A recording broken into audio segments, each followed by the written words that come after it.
शाकर शुजा आबादी नूं सुनिए। फिकर दा सिज उभरदा है, सोचेंदियां शाम थी वैंदी। ख्याली विच सुकून अजकल, गुलेंदियां शाम थी वैंदी। उन्हां दे बाल सारी रात रोंदे भुख तू सौंदे नहीं। जिन्हां दी कई दे बालां को खडेंदियां शाम थी वैंदी। गरीबां दी दुआ या रब, खबर नहीं किन करेंदा है।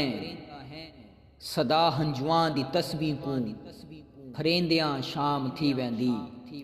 कड़ी था दुख भी टल वैसन, कड़ी था सुख दे सावल सन। पुला खाली ख्यालां दे पकेंदियां शाम थी वैंदी। मैडा राजिक रियायत कर, नमाजा रात दियां कर दे। जो रोटी रात दी पूरी करेंदियां शाम थी वैंदी। मैं शाकिर भुख दा मारिया हाँ, मगर हातम तू घट काई नहीं।